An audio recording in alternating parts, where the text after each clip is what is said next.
Hi friends, my name's Trish Roberts and you're watching The Naked Empire, and I have tonight with me Eunice Wong, and I'll just read a little bit about Eunice. Eunice Wong is a multi-award winning actor, writer, director, and editor and teacher. Her most recent book is What the Health, the official companion book to the documentary of the same name. She also wrote The Sustainability Secret, the official companion book to the documentary Cowspiracy. She was a speaker at the 2017 Asheville Vegan Fest in North Carolina.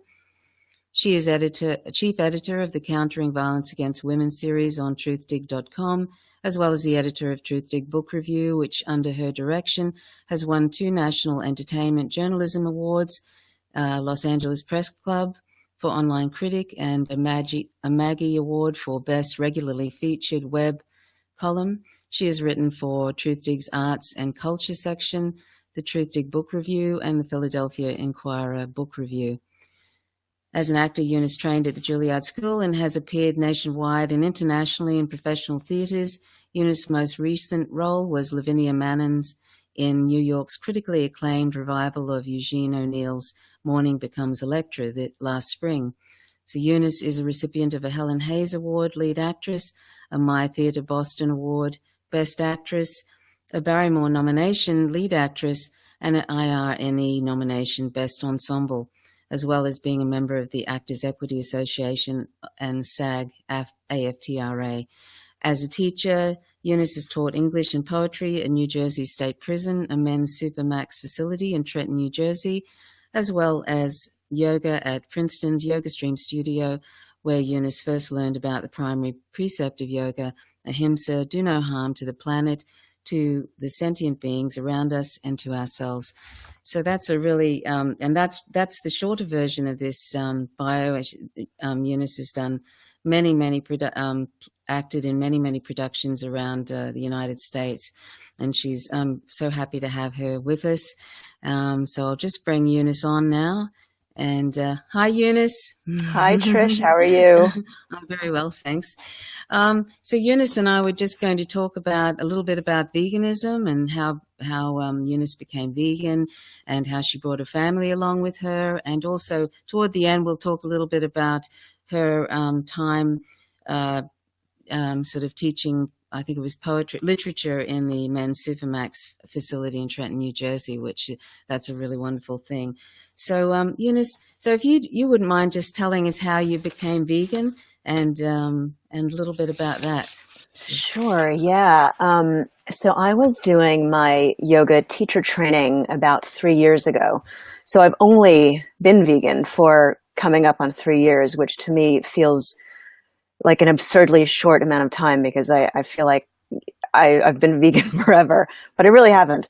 So 3 years ago, I did my yoga teacher training, and it was at this fantastic studio, Yoga Stream in Princeton, where I teach. And the owner of the studio, Laura Hyman, has been vegan, I think, for, I don't remember how many years, like 15 years. And she, as well as teaching us anatomy and, stuff to be aware of in terms of injuries and stuff, did a unit on ahimsa, which is the very first principle of yoga. And there are traditional yogis who believe that those poses, the asanas, that's not true yoga, that unless you practice ahimsa, which roughly translated is nonviolence, then you're not truly practicing yoga. And Laura talked to us about the animals who are bred in factory farms. She showed us a couple of videos, nothing graphic. She showed us one very short film that had no violence in it whatsoever. It was 2 cows in one of those chutes in a slaughterhouse and then a door. Yes. Right. And you could hear sounds coming from behind the door, and then you would see the reactions of these 2 cows. And then one of the 2 cows was also prodded behind the door, and then the door closed. And you heard the screaming, and you saw this one cow who was left trying to turn around in the chute, but it was so narrow that she actually got wedged and she couldn't turn around. And the look on her face was appalling. And that was it. That was the whole video. There was nothing gory. There was nothing graphic. Oh. And Oh, wow, that makes me feel sick. I know. Awful. Yeah. And I thought about it for a long time. And the next week we were doing a practice. And I don't know if you're familiar with yoga, but for me, there's something about the physical movement that opens up all kinds of emotional responses. And at the end in Shavasana, when you're lying on your back in the final resting pose, corpse pose, Laura was talking about speaking up for people and animals. Well, she said beings who don't have a voice. And at the time I was also teaching at the prison.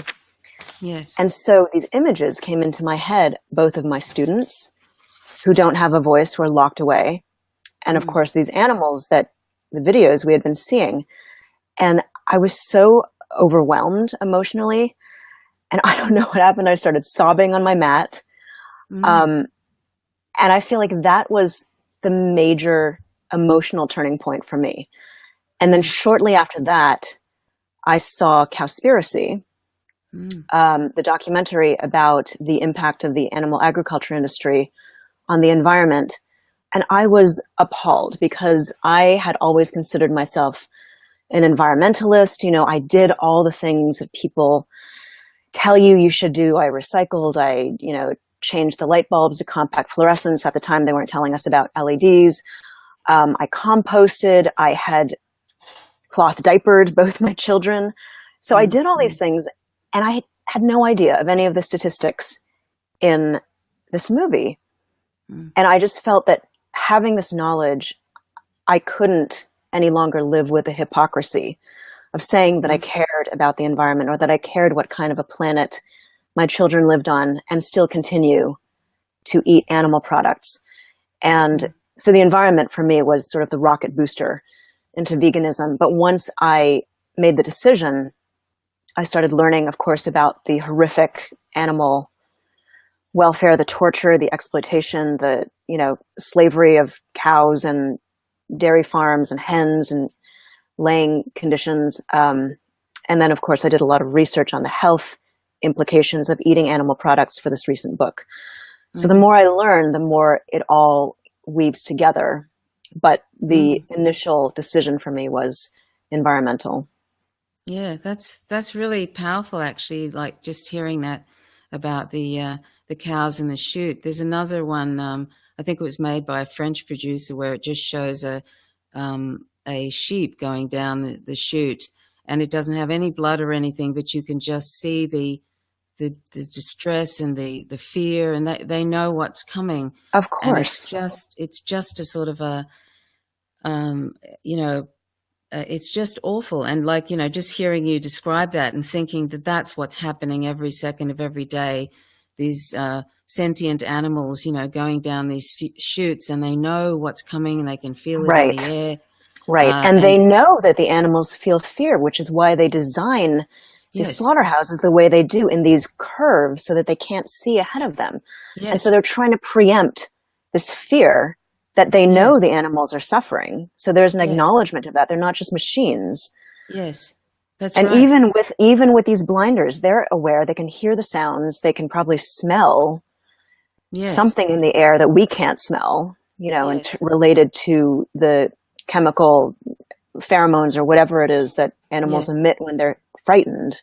Yes, and they can hear everything, and they can smell it, and it's just the actual killing floor itself is just appalling and stunning. Often doesn't work, and animals are boiled alive. Like millions of pigs are boiled alive every year, and chickens are boiled. It's just an appalling horror house. Anybody who thinks that there's such a thing as a humane slaughter, humane killing, the whole thing is an oxymoron. It's ridiculous. And it's just sort of something that and it's all hidden, and it's intentionally hidden. It's out there somewhere so that we don't have to think about who's on our plates and who we're wearing on our back. I read an amazing thing where a lot of cows, because they're they're not stunned properly because of the fast production lines. They actually are at the hide ripping machine alive. Yeah. You know, I mean, it makes you, you know, it's just, and this is what, you know, when we're not vegan, we're participating in this every day. That's something that, you know, we need to think about, that these little packets of neatly kind of bloodless packets on the Clean, shelves, sterile. and the milk containers that all look very nice and white. They've actually, often they've had titanium oxide, I think, added to them to make them all sort of beautiful and white. But all these products represent cheese and everything. They all represent terrible torture and death, basically. Even people don't even think that milk products and cheese and all of this, they think that that's quite harmless, or eggs are harmless, but there's in fact more harm in dairy than there is if one was just eating flesh alone, sort of thing. Much more suffering. So this is why, you know, it's so important for us as vegans to try and when people sort of suggest, oh well, I'll just go vegetarian, or I'll cut back, or I'll whatever, that if we really reject violence and injustice, then we have to reject it all, and that means all animal products to the best of our ability. Right. So I mean, the thing about dairy that for me was I emotionally couldn't handle it in a way, was that I had breastfed both my children for 2.5 years each, and I loved it. I had done all this research while I was pregnant about childbirth and labor and pregnancy, and I forgot to research breastfeeding. So when they came out, it was a total surprise, but it was magical. I mean, my son, he just latched on, and it really does elicit these chemical reactions in the mother and in the child. And they've done studies on this, and the bond that you feel with a breastfeeding infant is so intense and so unlike anything I've ever felt before. And to think of, you know, a mother cow giving birth to her calf and wanting to have that bond. And even dairy farmers will say that the sound, the crying and bellowing that a mother cow makes when her baby is taken away from her so that the farmer can take the mother's milk to sell it is one of the most horrible things you can hear. Yes. And just to think, you know, if someone were to take my child away, my baby away, while I was breastfeeding them, I mean, I could start to cry right now thinking about it. Yes. And we have these human ethics where you are not supposed to do to another human what you would not want done to yourself. And yet our society is inundated with these horrible things that we do to these animals. And as the dairy farmers will say, these mother cows suffer. They pace in the area where they last saw their calf. They won't leave it. They won't eat. Other cows will come and they appear to be comforting her. I mean, it's very clear that they're suffering. And it happens over and over again in their lives. Their babies are taken away and their milk is stolen.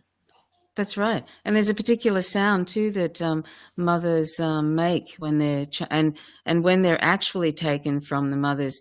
It's really distressing. I mean, you know, I've seen videos of where, you know, it's absolutely horrific watching a mother being separated from a calf, and many people may not realize that male calves are of no use to the dairy industry, so they're removed from the mother calf and the mother, and then they're taken to a slaughterhouse at a day or so old, and then of course they're put on trucks for 24 hours without any sort of nutrition, and they're in the cold or the blazing heat, and then they get out, and then they're often sucking on the slaughterhouse person's finger as they're being taken across the slaughterhouse floor. I mean, this is the sort of appalling stuff, the violence that is happening every second of every day, and to 1 trillion land and aquatic animals all over the world. That's how many we torture and kill every year for trivial reasons of mostly palate pleasure, because as you know, Eunice, we don't need animal products at all to survive. We can easily meet all our nutritional requirements from plants and other non-animal sources. So the only reason we have to for all this terrible violence and injustice, the only reason we have is because it tastes good. I mean, yeah, and actually, I think the bigger reason is convenience, because you and I yes. both know that vegan food is delicious, and your taste buds take roughly 3 to 4 weeks to change. So if you were to adopt a vegan diet, it might taste very strange at first, but if you were to stick with it just for a couple of weeks, the taste buds do change, they regenerate, and then other things begin to taste delicious. I mean, I had never really tasted a grapefruit until 2 months after I became vegan. I mean, it was like, it just used to taste sour before. I wasn't crazy about them.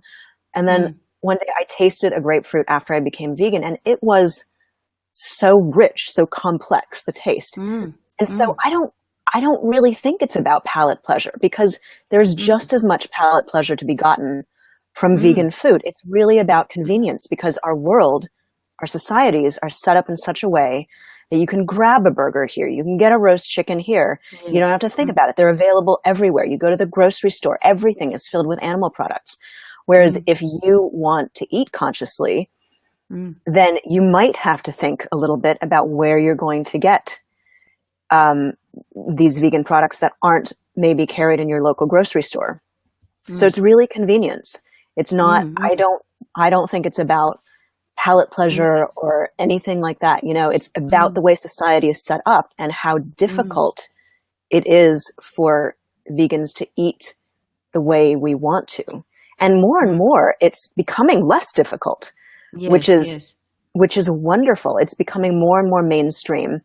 You're finding soy milks, almond milks in mainstream grocery stores, tofu, tempeh, and you would never have seen cheeses. That. Exactly, yes, vegan cheeses. And you can even make your own. There's just so many options now, and the cuisines are incredible. Like, you know, there's all sorts of different cuisines, and I've never eaten better in my life. And it's just, and I mean, there's gazillions of recipes online too. There are. People ask me the best source for vegan recipes, and I just say the internet. Just put vegan, type in vegan, and then whatever it is you want to make. Or you could type best vegan, whatever it is you want to make. Yes. And then you come up with 5 different recipes, and you can choose whichever one looks the most doable to you. Like, I'm not a cook by any means. I didn't know what a leek was 3 years ago. So I'll look for the simplest recipes possible, and they've all been amazing. Yeah, I know it is. It's amazing, because I never really, I was an okay cook. And then after a little while, I actually can make really great Indian curries now, and that I never really sort of bothered too much about. Just so many different things now I can make, and really, really yummy. And in fact, sometimes we go to some places and I say, I think, and we both agree that mine are probably better, but I don't know. Anyway, you know, it's very, very, it's much, much easier than, say, even it was like when I became vegan in 2005, so many products. Even if you want to buy stuff that's pre-made, there's products. I'm not really that into that, buying pre-made products, and it's also, the myth is that it's expensive to be vegan. It's expensive, but it's not. I mean, there are lots of countries that used to just have, you know, legumes and grains and all of that, and that was sort of, poorer people would eat that. And in fact, it's actually quite simple and fairly cheap, you know, to eat. Well, what's expensive vegan are the highly processed vegan alternatives to stuff like meat and cheese, and it's all stuff you can live without. So fruits and vegetables, and like you said, grains, legumes, nuts and seeds. That's all you really need. I mean, I've never eaten better. So, I mean, it's really great. And so I was just going to ask you, how'd your family, how did they come along with you? Did you introduce that to them, or? I did. My family was incredible. My husband, Chris, came with me to see Cowspiracy, and he was completely convinced by the documentary. And then I was a little worried about our children, who were 3 and 6 at the time.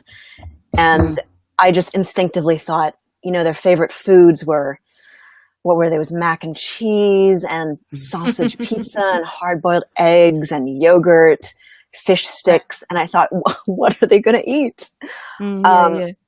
And it was funny. My 6-year-old actually got it pretty quickly. And my 3-year-old was resistant at first. And there's this great story. I call it the dumpling story. This was after I had decided I wanted to become vegan, and I was sort of trying to move my kids that way. And we were getting Chinese takeout, and it was sort of my first foray into Chinese takeout while vegan. And so my daughter wanted pork dumplings, which was her favorite. And I suggested vegetable dumplings, and she was not having it. And I thought, you know, it's so instinctive for kids to be empathetic to animals. You know, they watch these cartoon animals, they have their stuffed animals, they love seeing dogs and cats and any animal really. And I took a risk, and I told her, honey, there's a reason I don't want you to eat pork dumplings anymore.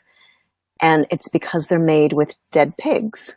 And I kept it really neutral, really, you know, non-graphic. I just sort of stated it.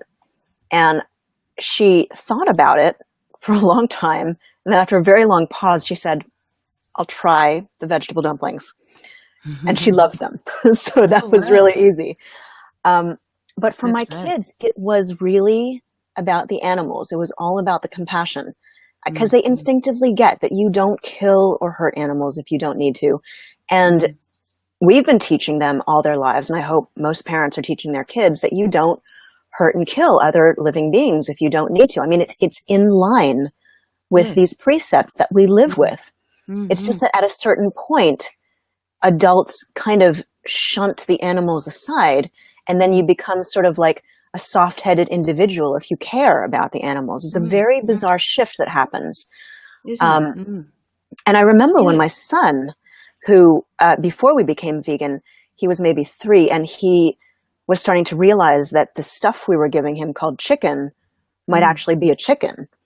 And he asked me about it. And I remember that moment. We weren't vegan, and I was doing all these like contortions in my head trying to justify it to him, saying it is chicken, and everyone eats it, and it's okay. And the only reason I could give him was that we needed to eat it to be healthy. So don't worry about the fact that it was a live bird.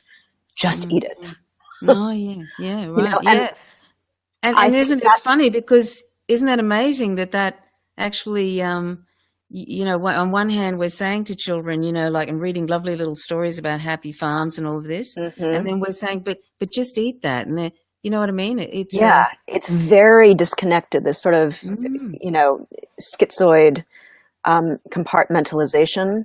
And then after a certain point, that becomes natural to the children, where they can compartmentalize violence and killing things and eating them and still believe that they're being kind and loving, you know. And I think that compartmentalization, as they grow older, comes to encompass everything, so that the way you compartmentalize a chicken or a cow becomes a way that you can compartmentalize a woman or an African American or Palestinians or prisoners or anything. You just put them in a little box, and you sort of make up these rationalizations, and you say, well, that's how it is. Put it aside, close the box. That is so great, Eunice. That's exactly what I talk about in, you know, when I talk about veganism, because, you know, this otherization, it never just stops at non-human animals. It's Palestinians, it's women, it's, you know, the LGBTIQ community. Absolutely. It branches, and it's all discriminations are related, you know, speciesism, racism, sexism, heterosexism, the whole thing. It's all related, and it all causes violence. And so, you know, and we sort of, for some reason, we're so indoctrinated when we come on, you know, are born, you know, that we just don't even see animals for the sentient beings they are. Well, it's interesting, because when you look at language, the language that we use to otherize people, it's so often animals. You know, women are chicks. They're either chicks or they're cows or they're dogs, depending on how you feel about them. Cops are pigs. If someone is acting in a really wild, uncontrolled manner, they're an animal. If people are being conformist and not thinking, they're sheep. So we use these labels, these animal labels, and we stick them on people to push them away and to otherize them. Yes. Yeah, it's so true. I mean, you even hear, in apartheid Israel situation, them referring to Palestinians as animals. Yeah, it's amazing how it sort of goes to that all the time. Right. It's amazing. And you hear all those different, the sheeple and this and that. And I often think that's so sad. It's like we just don't even see them. And then we're watching movies with, the Lion King or whatever, and they're all, these animals we're projecting our own traits onto. I mean, they're just sort of either, things we're projecting our own traits onto, or things that we're eating and wearing. And yet they're 99.99% of the planet's population, and the domesticated ones are certainly a huge part of that, the ones we bred into existence to eat, wear, and use. And yet they're, when you become vegan, it all starts to come into focus, that they are, you start to see them, really see do. them. And then you think, holy, you're just going to think, oh my God, I've been sort of, what I've been doing for the last, the scary thing I found, one of the scariest things I found was that I'd been under this illusion for 43 years of my life, basically, because I didn't become vegan until I was 43, and I've been vegan 14 years now. Is it 14? Anyway, I've been vegan. I think it's 14. I just, it all sort of, when it came into focus, I was really, really shocked at how long I'd been in this kind of that I'd been duped in a way. Yeah. Like I'd been a sort of completely duped in a way, like I didn't even realize what I was doing. And that's kind of scary, that you can be indoctrinated that badly and that heavily and relentlessly that you can't even see what you're doing. You just go along with it. Yeah. I found that so scary that I've been going along with that for 43 years of my life, and that's why I find when people say that it is their choice to eat animal products, I think it's not your choice. You have no idea the kind of forces, the corporate forces, the governmental forces, the societal forces that are behind your, quote, choice to eat bacon or to eat cheese. You've been indoctrinated since you were an infant into believing that this is what you should eat. And you're making this, quote, choice along those lines. And it's not a choice at all. You're not thinking critically. You're not examining the facts that are available now everywhere on the internet, in books and movies and documentaries. And you're just going along with what you've been told all your life, just blindly following the crowd.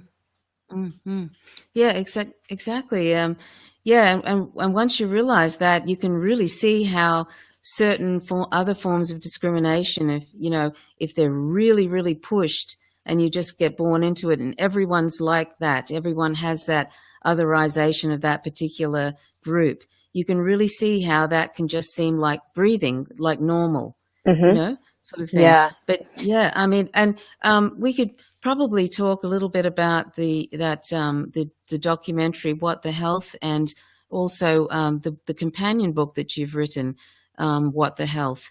And you mentioned that it's not just the ethics of what we're feeding to children, and also the health, the different cancer industries and all of this. If you could just sort of explain how you got involved with What the Health, and what were some of the most startling kind of things that you found? Oh, wow. Well, it's kind of a funny story how I got involved with Kip and Keegan, who are the filmmakers who made What the Health and Cowspiracy. So after Chris and I saw Cowspiracy, he wrote a column on it for Truth Dig, where he has a weekly column. And he interviewed Kip and Keegan on the phone and, wrote it up. And when Keith and Keegan were looking for a writer to write the companion book to Cowspiracy, they were working with a publisher, and their publisher found this column that Chris had written and called him up and asked him if he wanted to write it. And he said, no, I write my own books. But he also, his issue is what he's been talking about for years. It's the corporate state. It's the military industrial complex. It's the prison industrial complex. And he sees the reasons for being vegan, but that's not really his issue. So he doesn't know that much about it. Whereas I, since seeing Cowspiracy, was like tearing through all this literature and information on the food industrial complex. And so he said to them, I don't really know that much about it, but you should really talk to my wife. So they did. And I ended up ghostwriting their book, The Sustainability Secret, which was based on Cowspiracy. But just like What the Health, the book, it goes into far more research, far more information and interviews. And then that just naturally led into my working with them for What the Health. So that's how it all came about. In terms of stuff that really struck me in doing research for the book, there were a ton of things. Like what I mentioned, the government and the corporate machinations behind getting people to eat animal products. There's they talk about this in the film as well. There's something called checkoff programs that are run by the federal US government, and they are marketing campaigns to advertise for specific food products. So you have a checkoff program for beef, you have a checkoff program for dairy. And how it works is that all the manufacturers of these specific foods are taxed a certain amount. I don't know what it is. Say it's like $1 for a gallon of milk. So all this money gets put into a fund, which is overseen by the USDA, the Department of Agriculture. And the USDA administers it and creates these marketing campaigns, which everyone in the United States has seen. It's like the incredible edible egg. It's milk. It does a body good. Beef, it's what's for dinner. Pork, the other white meat. And you see these campaigns everywhere. They're on the internet. They're on the subway. They're in print ads. They're on the television. And they get into people's subconscious. And they're just constantly in the forefront of what you see. So the reason that the USDA does this is that these animal agriculture industries contribute millions of dollars in lobbying money towards the government. So just towards Congress alone, the animal agriculture industries spend about $138 million a year. And so the government wants to keep these industries flush. So it's like this two-way street of making sure that the public continues to eat these foods, which scientific literature, mounds of scientific literature has shown are killing us and creating these chronic diseases that we suffer from. And so these two entities, the corporations and the government, are benefiting tremendously from it. And the ones who are paying for it with their lives, sometimes literally, is the American public. So I was astounded by these checkoff programs. Yeah, that is amazing.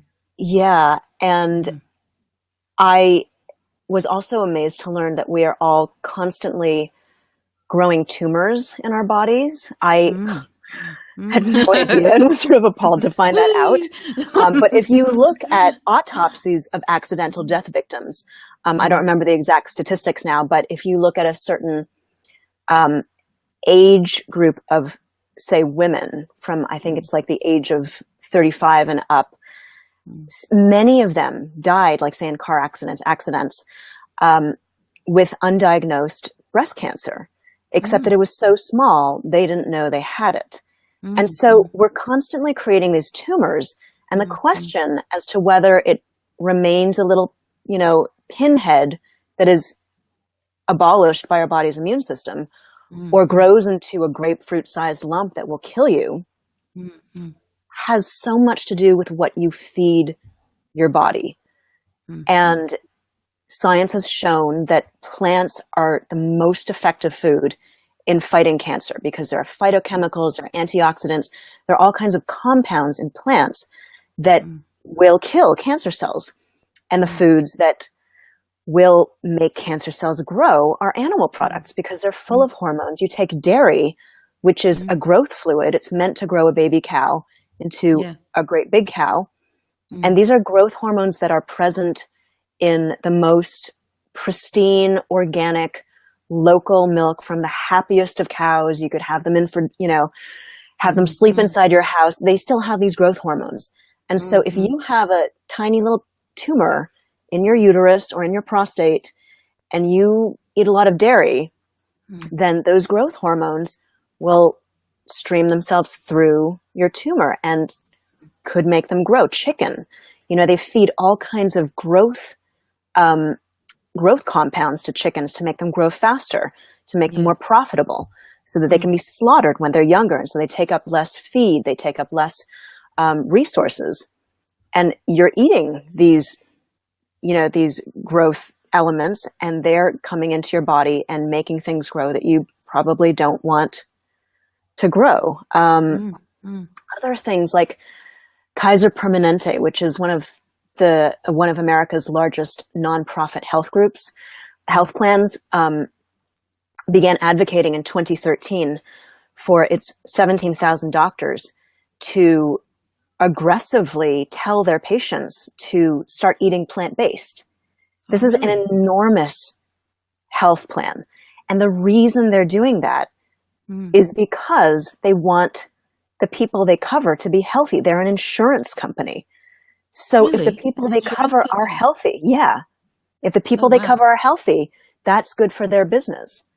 And so when people say, oh, you're just biased, you want people to become vegan for the planet or for the animals, it's like, well, look at these facts. You have this massive insurance company urging its doctors to tell their patients to be vegan because they want to save money. It's not altruistic on their part.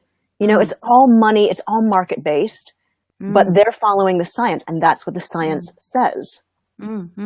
Yeah, there's big pharma that don't want people to be healthy. Because pharmaceuticals are in direct competition with a healthy diet. Because if you're healthy, you don't need their products. Yes. Didn't a doctor try and get in some sort of nutrition nutrition training for doctors in the Yes, Congress? that was Dr. John McDougall. He tried to get a bill passed in California to mandate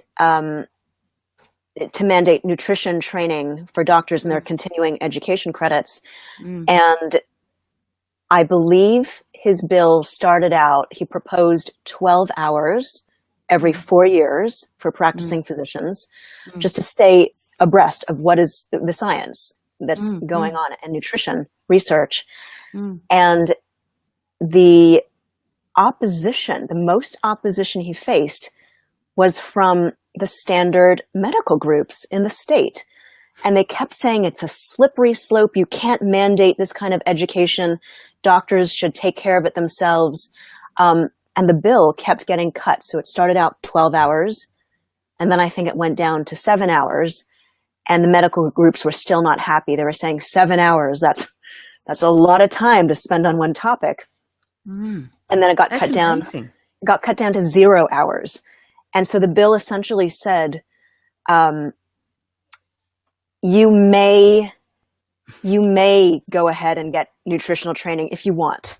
And that's when they passed the bill, when it was down to 0 hours. Isn't that amazing? That really gives a good idea of who's funding, who's lobbying those people. Right. I mean, 0 hours, even like 7 or 12 hours is really nothing. Nothing. I mean, it's just nothing at all. Yeah. And when I go to the doctors here, I mean, I used to see little posters for dairy, to get calcium from dairy. And it's like so backward. I can't even take any nutritionalist seriously if they are in any way promoting animal products. Well, sure. And the problem is that doctors aren't given any nutritional training, hardly any at all. And yet people have this impression that doctors are a good source of nutrition information and advice. Mm. And so they go to these doctors who don't know really, most of them, any more than the rest of us. And they've been fed the same indoctrination about how animal products are necessary for protein, for calcium, for whatever. And they will tell this to their patients. And they think, oh, well, the doctor told me I've got to eat my cheese. I've got to eat my fish, to keep my heart healthy. Yeah. Yeah. And, like it was interesting. I heard that tumors are often ferrotoxic. They actually take in animal iron. Yes. Oh, that was the other fascinating thing that I didn't know before I did this book, that there is a huge difference between animal sourced iron and plant sourced iron. So they're called heme and non-heme, deriving from hemoglobin. So animals bleed, so they have heme iron. Plants don't have blood, so they have non-heme iron. And what's really fascinating is that the human body can regulate the amount of non-heme plant-based iron that we eat. So say we have enough iron in our bodies and we don't need any more, but we're eating plants that have iron in them. We can actually, it's like a thermostat. Our bodies can dial down the absorption if we don't need it, because you eat too much iron, it's a pro-oxidant and leads to all kinds of DNA mutations and cancer. But we can't do that. Yes, all kinds of conditions. It's sort of, they've linked that to, I think, Yeah, but with animal-based iron, we can't do that. So we just keep absorbing and absorbing and absorbing. And scientists can actually tell, looking at a cancerous tumor, how much animal iron the patient had eaten. So I think it's so fascinating that our bodies are able to do this with plant iron and yet not with animal iron, which I'm convinced that our bodies are physiologically supposed to be herbivores. And there's all kinds of evidence to support that, from the structure of our jaws, the length of our gastrointestinal tracts, the enzymes in our saliva, and this ability to dial up or down the plant iron absorption. So that was really interesting to me. And even like a recent report suggested that Neanderthals were actually mostly eating plant-based. There's always these kind of people saying, earlier humans were eating lots and lots of animal products. That's not the case at all. It's not the case, and it's ridiculous, because we weren't efficient enough as hunters to eat all that animal product, and they didn't have any refrigerators or freezers. So if you killed an animal, you had to section it up, give it away, otherwise it would rot. And that's the other thing. Human beings can't eat rotting meat like carnivores can. Yes. You have a lion who can kill a antelope and eat 100 pounds of meat and then come back the next day and eat the rest of the rotting carcass. We can't do that. We would get ill. Yes. That's another major difference between herbivores and carnivores. Yeah, really. I found it interesting. I remember, because I often watch I often watch the nutritionfacts.org, the little videos that come out with Dr. Michael Greger. Videos. Yeah, Dr. Greger. And I found it interesting when I heard that, diabetes actually, it's not really, sugar and all that we're led to believe. It's actually sort of, it's fat, particles of fat. Yeah, build up in the muscle cells. Inside the muscle cells. Right, which makes, sorry, go on. No. Yes, so the fat acts like it's Dr. Barnard, I think, who has this fabulous analogy. He talks about a key in a lock, and, your key works to open the door. But if there's gum in the lock, then your key doesn't work anymore and you can't open the door. So the key is the insulin. And then you have the insulin receptor, which is the lock, and the fat, the saturated fat from animal products gums up this lock so that your insulin key can't open it anymore. You can't open the muscle cell so that the sugar can go into the cell, so it remains in the bloodstream and builds up your blood sugar levels. And I don't know anyone who knows that. I mean, it's all about sugar. It's all about, you don't eat too much sugar if you're diabetic. It's not about the sugar. No. It's about the fat, and specifically the animal fat, because that's the kind that will gum up your lock. Yes.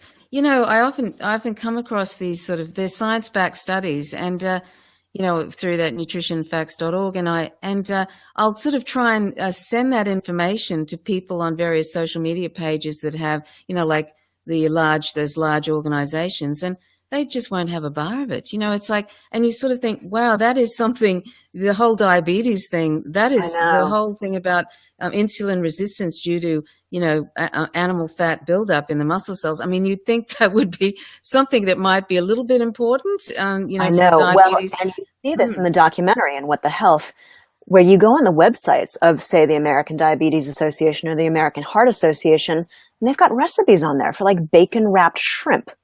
Yeah. It's like, what? I know. It's like, because it's really about maintaining.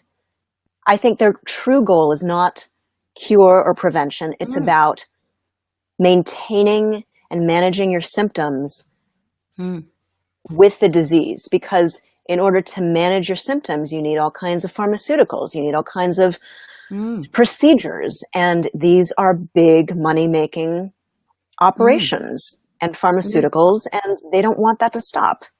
No, if someone was cured or prevented from having diabetes or heart disease, then the funding would stop. Yes, that's right. And they're all sort of a little bit in cahoots with one another, the pharmaceuticals and all of that. They don't really want people to get healthy. Yeah, and that's exactly what the documentary and the book are about. It's all about this net that is being woven that people are unaware of, that really actively is designed to keep people unhealthy, chronically ill, requiring their medications. There's this horrible joke in the pharmaceutical industry that there are two major disasters that can happen when you do a clinical trial. One is if you kill people. The second disaster is if you cure them. Because in either case, whether they're dead or they're cured, they're not going to buy your drug anymore. And you don't want that to happen. You want compliance, and that's industry lingo. Compliance means when someone is on a drug for the rest of their lives. And they want compliance.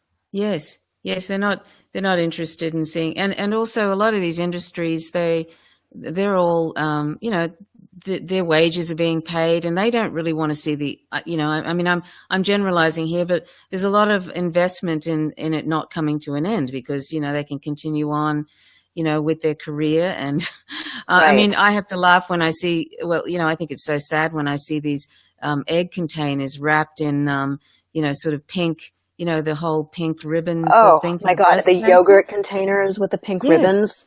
It's ridiculous. I know. And it's like, I mean, what wasn't it? I think it was eat one egg. It's like the equivalent of smoking 5 cigarettes or something. It was something like that. And I mean, it's, and to put anything pink around dairy products, when I remember reading this specialist who said there's no way she would ever touch dairy again, because for, the whole breast cancer thing and feeding, it feeds the, and encourages the tumor. I think the growth hormone, isn't it? I think, and IGF-1.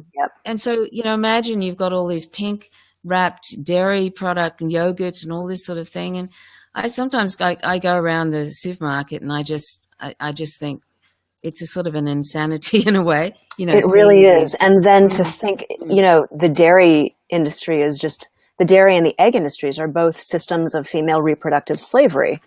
And they slap these pink ribbons on, and women feel like, oh, there's sort of this implication that they're female friendly. I don't know. It's like, and then you have these systems where these female animals are being exploited for their reproductive systems. It's insane. Yes. Something that I found, just going back to the Cowspiracy and the book the companion book you wrote with that, something that I found really, really frightening was the one, I think it's 1 acre every second of Amazon rainforest is cleared to make way for cow grazing and also for soy production to feed cows in these large feedlots. And I just thought that is sort of it's really hard to get your head around. 1 acre every second of Amazon rainforest, and how anybody, knowing that fact, even just that one fact, because, the Cowspiracy, the amount of, this is the documentary, the amount of information in there is just astonishing of how how disastrous animal product consumption is to, to climate change and to all these other things. But the 1 acre every second of Amazon rainforest, anybody who has any sort of claims that they are for, to protect free roaming animals or wildlife, as some people like to call them, there's millions of animals are killed and shot and poisoned and trapped every year to quote unquote protect livestock. And there's also all that, just what I said about the 1 acre every second of Amazon rainforest. Imagine all the animals in that forest that are being driven out or driven to extinction. All the species extinction, absolutely. Yes, and I think the figure is something like 90% of Amazon rainforest destruction is due to either clearing land for grazing or clearing land to grow feed crops.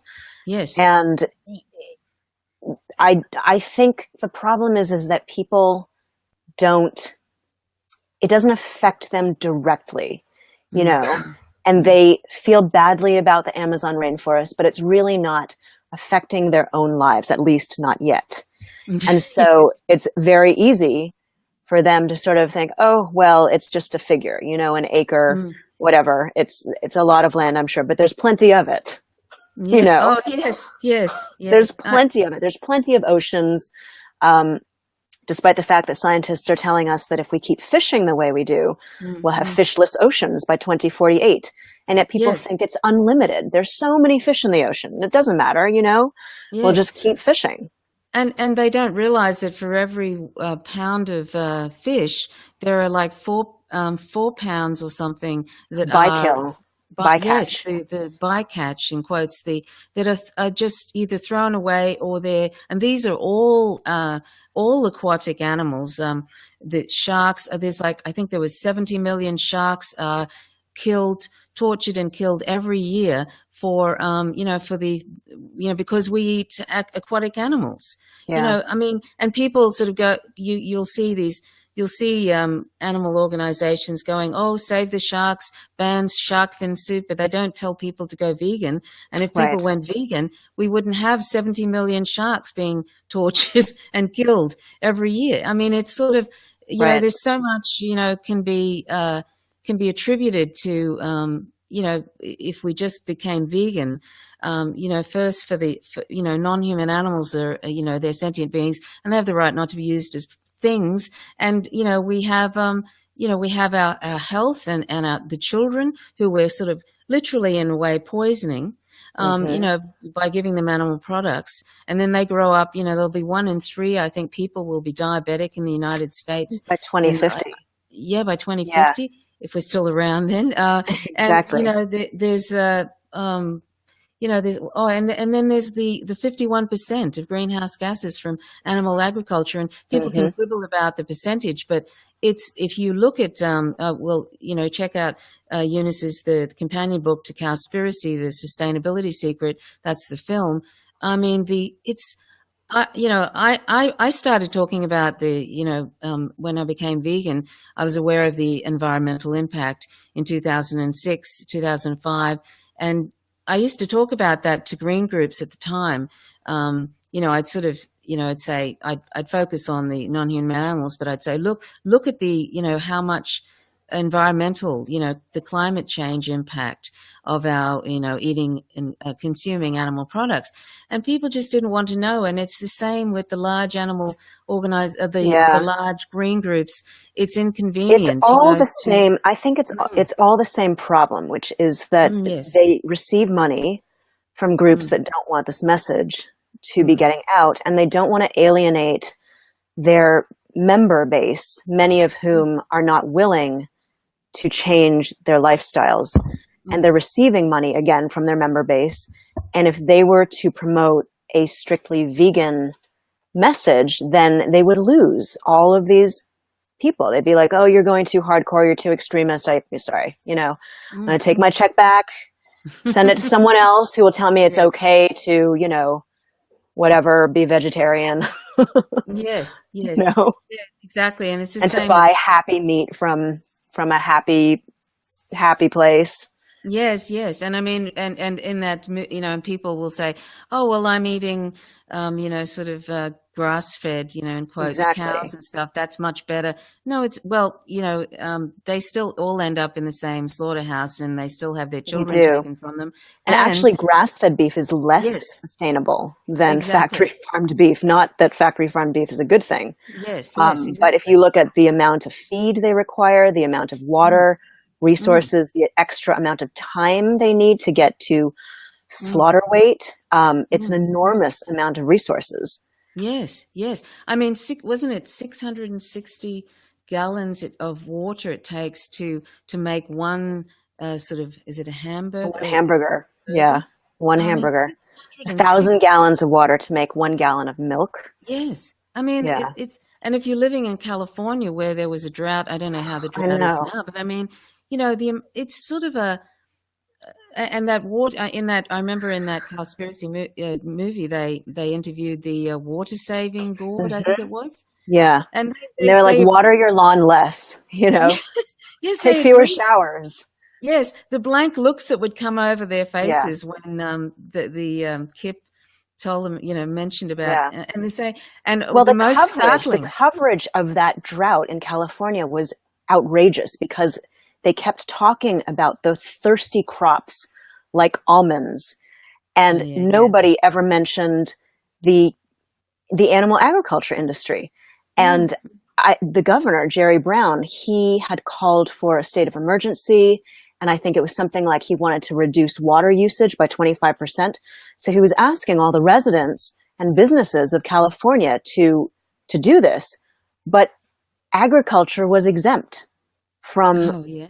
from Mm, this reduction. And that's the biggest source of water use. And it's mm, completely unnecessary. mm. It's so, I don't know, it does my head in sometimes with the absolute the illogical sort of things that are going on Hmm. today. And I don't know if you ever find yourself sort of like wanting to, when you see these kind of things going on, or that people are saying turn off your showers, only have 4-minute showers or something, and all of this. Right. And I think, oh, it's really, really, I don't know. Yeah, very Yeah. disturbing, very Yeah. disturbing. That I was sort of I urge people to go and see both those What the Health, the film, and get a hold of Eunice's book, What the Health, and also go and see Cowspiracy. I think actually What the Health is on Netflix It's at on the Netflix, and moment. so is Cowspiracy. Oh, it is? Oh, okay. Yeah. Hmm. Yeah. So both of those, and of course, and the most important, I always say to people, the most important reason to become vegan is, because non-human animals are sentient, and they have a right to live free from our exploitation, our torture, and our killing. And of course, but if you are vegan, you are saving, your the environment is the home to non-human animals and human animals, Yeah. and we're driving ourselves basically to extinction, and we're going to take Right. everybody with us. And Right. And it may be too I late, always say but that, there's this distinction between ethical veganism and environmental veganism. And I really think that environmental veganism is ethical because you're mm, talking about preserving life, the source of life itself. It's not about, preserving your favorite hiking trail or anything like that. mm, It's mm, really about mm, life, mm, life itself, our planet. This mm, is mm, it. mm, And so that is an ethical stance. mm, And mm, I mean, honestly, I have to admit that the health aspect of becoming vegan to me has always been the least compelling because mm, mm. it's self-interest based when you would get right down Yes. to it. Mm, Um, and I understand, people are concerned about their families, but when you take a moral stance, mm, whether it's for the animals or for the planet, then it becomes something that you really can't turn your back on. If you're doing it for health, you're doing it because you want to lose 20 pounds or your skin to clear up, then it becomes easy to say, well, here's a little cheese sample. It's not going to hurt me. I'll just have that. mm, But mm. when you're doing it for an ethical commitment, it's a completely different thing. Yeah, that's right. And until we really start caring about all sentient beings, I mean, justice isn't exclusive. Until we start caring about all sentient beings, what we're not really fully living. That's what I feel. Like we're Yeah. living on this planet with other non-human animals, and they're so incredible. They're such incredible beings, and and we've talked, you and I, about how when you become vegan, you become a lot more, sensitive to just even Hmm. the The smallest little beings. And I smallest say small lives. just Yeah. because they literally are small, but you become more sensitive to insects and Yeah. to little worms on the ground, and I it just found it so enriches your whole moving life. because I saw that happen with my children. Um, they're very concerned about ants and spiders Mm, and moths. And my uh, my 9-year-old tells me that, at school, his classmates, even the sweetest, kindest kids, will take great joy in stomping on ants on the sidewalk.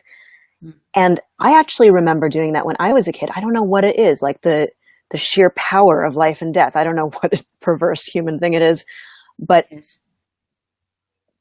his friends do that and he doesn't, because Mm. he sees that those ants are alive and he doesn't want to hurt them. Yes, yes, and that's a wonderful thing. I mean, if It's a imagine if completely all different way of children, looking at the world. yes, imagine if all children were kind of brought up like that, to sort of really, really respect life, other Hmm. lives, and it can't help but spill over in Exactly. regard It toward ripples humans. outwards. Yeah, Yes, and it I and it agree. really does. I think there are some vegans who are only interested in non-human animals, and I think that's very unfortunate. But there are more vegans who see the connection with other the connection between non-human animal oppression and human animal oppression, and how you can't have one without the other, and also that if we imagine if children sort of grew up in that Well, the with whole that world would be that different. Can you yes, imagine if a it would be generation different. of children were brought up like that and Yes, saw yes, life in that way as something yes, precious and not to be exploited or tortured or used? I mean, yes. it would literally transform the world. I It mean, the would. problem with the world now is that we have people who see the world in exactly the opposite way, as Yes, a resource to be exploited and mined and made money off of. And that's all it is. It's just a yes, medium for growing rich, and that's why yes, we are where we are now. yes. Exactly. It's sort of been the focus has become how can you be productive? How, like in an economic sense. I, Mhm. I noticed in Australia over the last few decades how that's the focus now. How you can be productive. Well, that this world is a finite resource. We're basically heading to this unfettered capitalism. We're basically going to use it all up. Well, that's an Exactly. And attitude. then throw it out, because Yes, that's what and we we're do. going We with it. use it up and then we throw it out. But Yes. right, this time it's like we'll be thrown out too.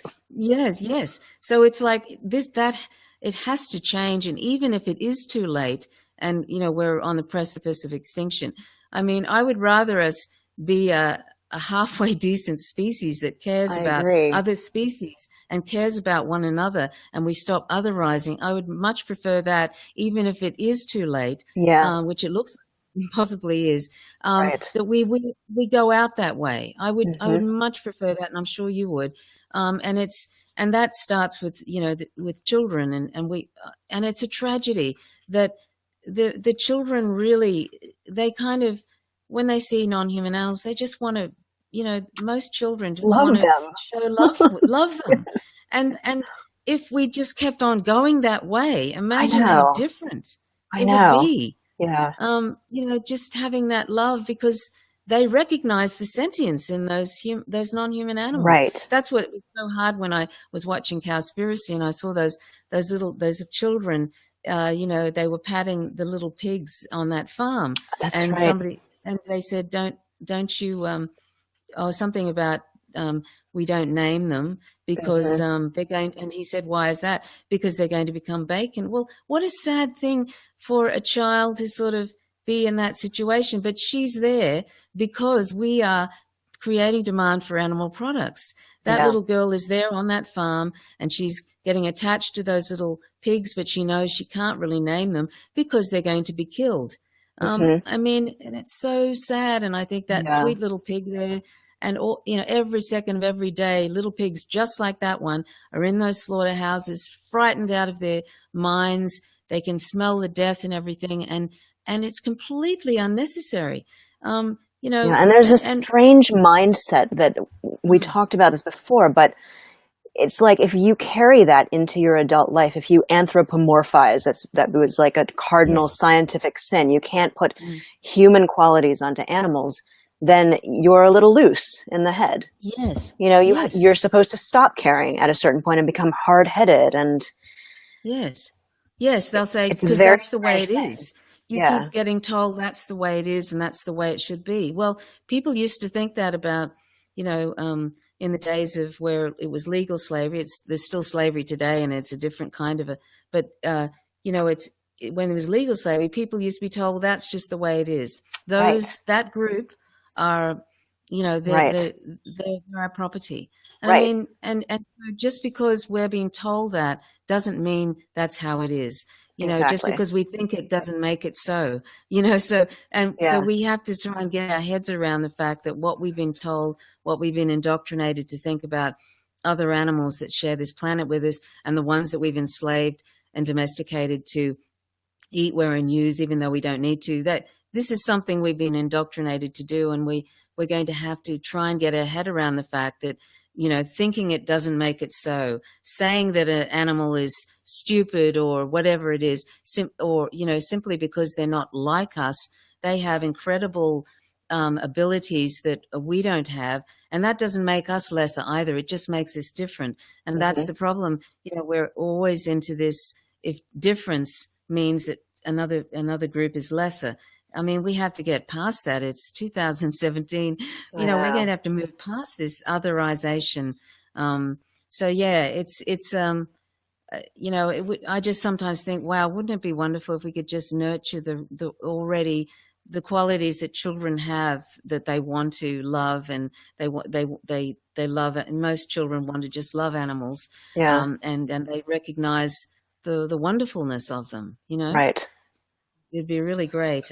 But anyway, It'll be a different world. yeah, that would be, and that's why vegan education. I mean, you recognize that, trying to encourage people to go vegan. That's why it's so important that we, and that's why I try and spend as much time as I can talking about that, because we can see kind of what kind of world it could be, and also that how much violence there is, and if we claim to be against violence, and if we claim to be for justice, then the natural, like a first step, I really think, is to become vegan. So Yeah. I hope that anybody who's watching this will consider that.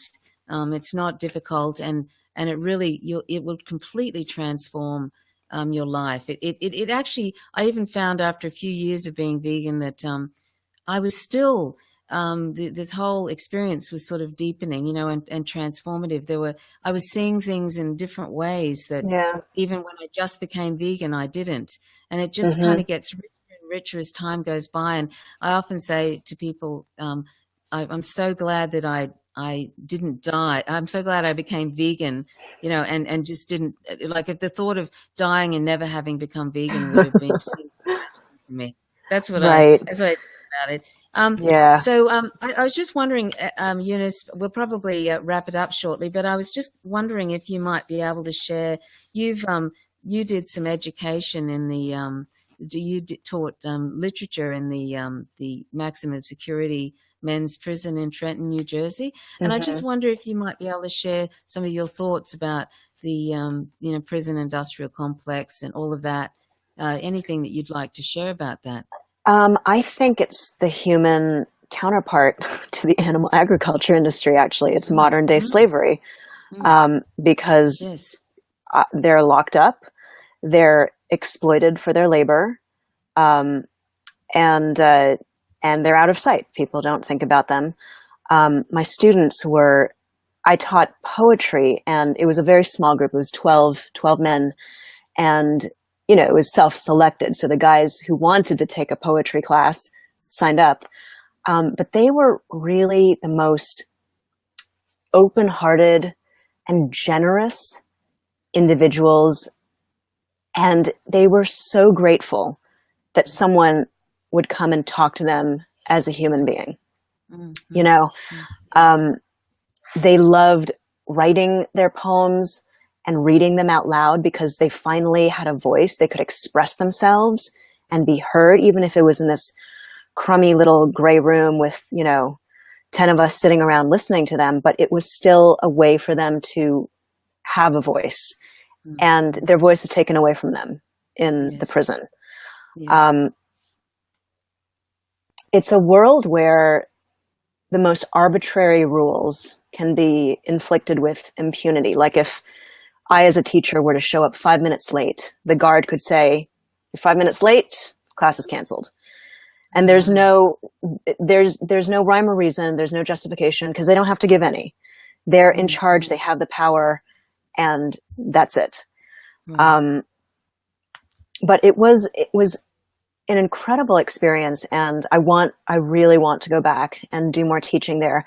I was originally supposed to only teach, I think it was four weeks, and I ended up teaching 4 or 5 months.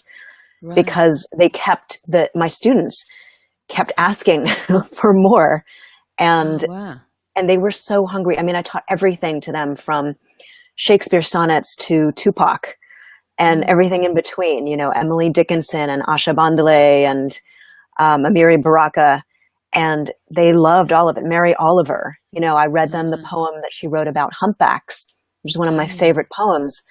And the guys came back next week and said they'd been thinking about whales all week. And one of them saw a special on whales on the TV.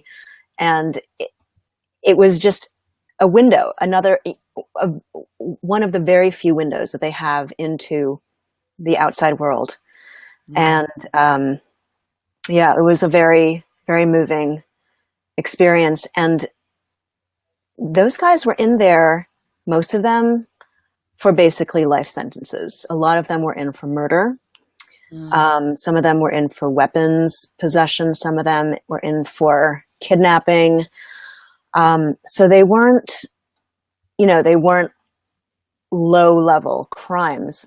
So they were looking ahead at their lives, potentially the rest of their lives behind bars.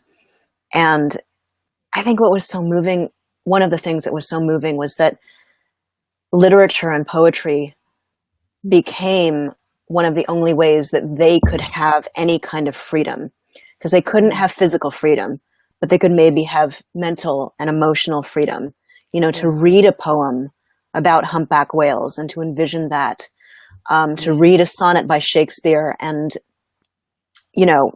be connected to language from hundreds of years ago became this new arena for them to explore because they had nothing else. And they truly wanted to learn. I mean, you see students, I live in Princeton, and you see these kids at Princeton who are there to build a career. They're there for the resume, and their next step is to get a high-paying job, and the next step is to get a big house. These guys, they're just learning because they love it, because it opens their worlds up in a way that they can't do in any other way. And that sort of pure love of learning was so beautiful. Yeah. Wow, that's really great. Because they've actually sort of set up, apart from it being like the new slavery and the disproportionate amount of black people in prisons, but it's like the new slavery with all the production of goods.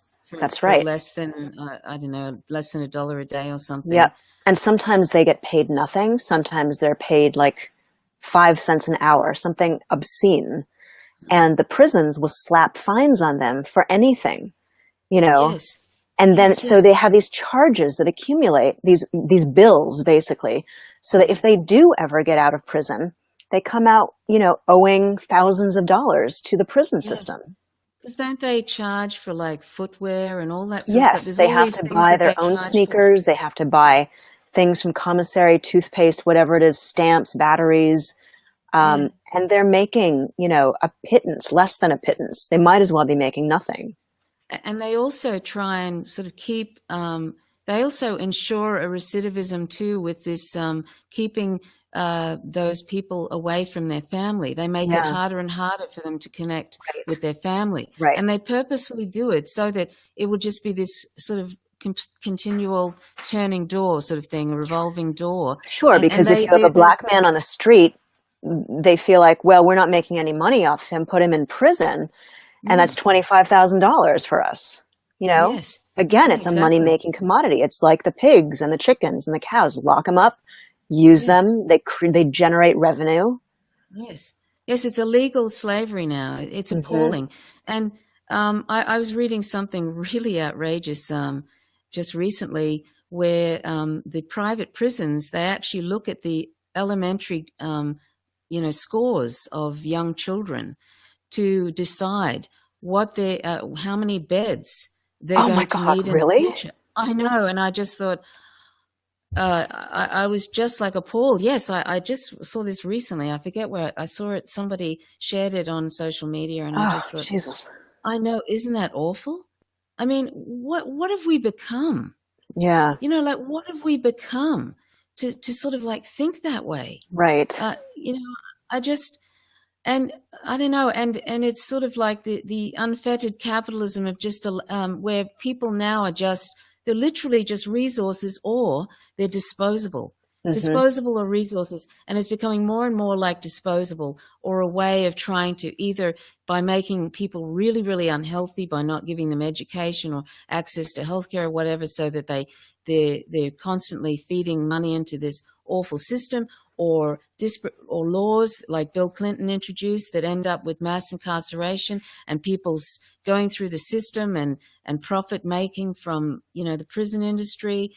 It's sort of like it's all designed to just do over people. We're doing over humans, and we're doing over non-humans. It's just, what have we, I don't know. It's no wonder we are where we are, really. Yeah. That's what I look at it. You can't go on with that kind of thing. You can't go on with that kind of attitude about sentient beings and it not end up a disaster at the end, where this is where we are. We're on the precipice of our extinction, and also on the precipice of either climate change getting us or nuclear war. That's sort of where we are, where we are. Where the only thing that, say, for example, the US can do now is actually create weapons to sell, is like one of the bigger industries, like, to make weapons to sell. Right. That's our manufacturing industry now. Exactly.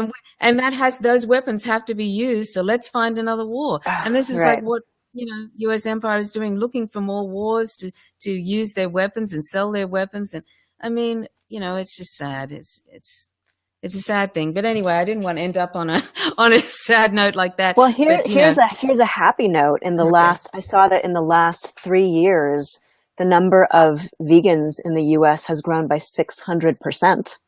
Oh, well, that is happy. That is happy. I mean, it's still a very small amount, but it's exponential growth. That's and right. if those vegans can talk to other people and start to get the word out, I feel like information is a massive hurdle. People don't have information. I just saw something on social media that said, if you're not vegan, you either lack information or you lack a conscience. And unfortunately, a lot of people lack a conscience, but also a lot of people lack information. Yes, so getting the information out is vital. Yes, that's true. And sometimes people, maybe it might take them, 20 times to hear the same message, or even 100 times. And some people hear it and then that's it. It's funny how, some people react differently. And I don't sort of write people off when I sort of hear somebody, they mightn't click the first time or even the 10th time. And I just sort of think, okay, the seeds are there. And then one day, it pops up, like something happened to me when I was in 1984, this woman she was vegetarian. And she said, I asked her, and she gave me a very strange response, but it made sense to me. She said, I asked her, oh, why do you eat why do you eat fish? Because I sort of thought, well, they're floating around, they're in the ocean, they're free. I had this silly idea that's okay, to kill them because they haven't been in a cage or whatever. And she said, and this is an odd response, but she said, because they're a mussel in the ocean, because I think what she meant to say was because they're alive and they're, in the ocean, and she doesn't want to, consume them. Of course, vegetarianism is not what I'm advocating at all, but I remember that very clearly when she said that. It really resonated with me, and I just remember that moment so clearly, and it never left me. And even though I've been on and off, I've been on and off vegetarian in my life, but I always remember that when she said that, and I think, all these little things actually help us eventually sometimes get to these moments where people say stuff. Eventually they resonate, and it all kind of comes together. And then, then you say, okay, enough of this. I've got to, if I reject violence, if I reject one sort of animal exploitation, I should reject them all, because it's all violence. It's all unjust. And so, yeah, everything kind of comes together at some point, doesn't it? I mean, when you watched Cowspiracy, and when you talked to your yoga teacher, and it all kind of just eventually it all came together. And it's like a veil is lifted from Well, and the one's prison eyes. too, that was part of it. That was the Cowspiracy, teaching in the prison, the ahimsa, looking at my kids, it was everything, and it became very clear to me that I just could not continue to do this. Anyway, it's been really lovely talking to you, Eunice. Well, it's been lovely talking to you, Trish. Is there anything else you would like to add to anything? Oh gosh, I don't think so. I think we covered a lot. Yes, we've been talking over an hour and a half, so almost an hour and a half. But anyway, it's been lovely chatting with you. And maybe if I don't know if you're doing another book in the future, but maybe we can have you back to talk about that, or if you're involved in something else like that, that would be great. Well, I'll let you know. And that'd be great. Okay, well, thanks so much for this, Eunice, and I hope that people will join me again next week. I'm talking to excuse me, I'm just going to go into my screen for a sec. I'm talking to Peter Cohen next Friday at 9:15 p.m. Eastern Daylight Savings Time, and Peter's going to be talking about his recent visit to Gaza, so that will be very interesting. And so I hope that you'll join us for that. So anyway, we'll just wrap it up here, Eunice, and thanks so much for watching, and thanks so much, Eunice, for joining. Thank you, Trish. Me. Take care. All right. Well, bye for now, everybody. Bye. Bye for now. Bye.